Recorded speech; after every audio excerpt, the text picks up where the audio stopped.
Suasana rumah sakit di malam hari entah mengapa selalu berhasil membuat bulu kuduk merinding.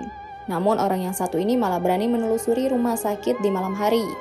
Ia sama sekali tak merasa ketakutan menjelajahi rumah sakit yang tampak sepi tanpa pengunjung satupun. Namun saat ia hendak melewati tangga, tiba-tiba ada penampakan diduga seorang wanita berbaju merah yang menggendong bayi. Orang ini tampaknya tidak menyadari hal tersebut sehingga berjalan di tangga sebaliknya. Video penampakan ini pun sukses membuat warganet yang menonton jadi merinding.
Terima kasih sudah nonton.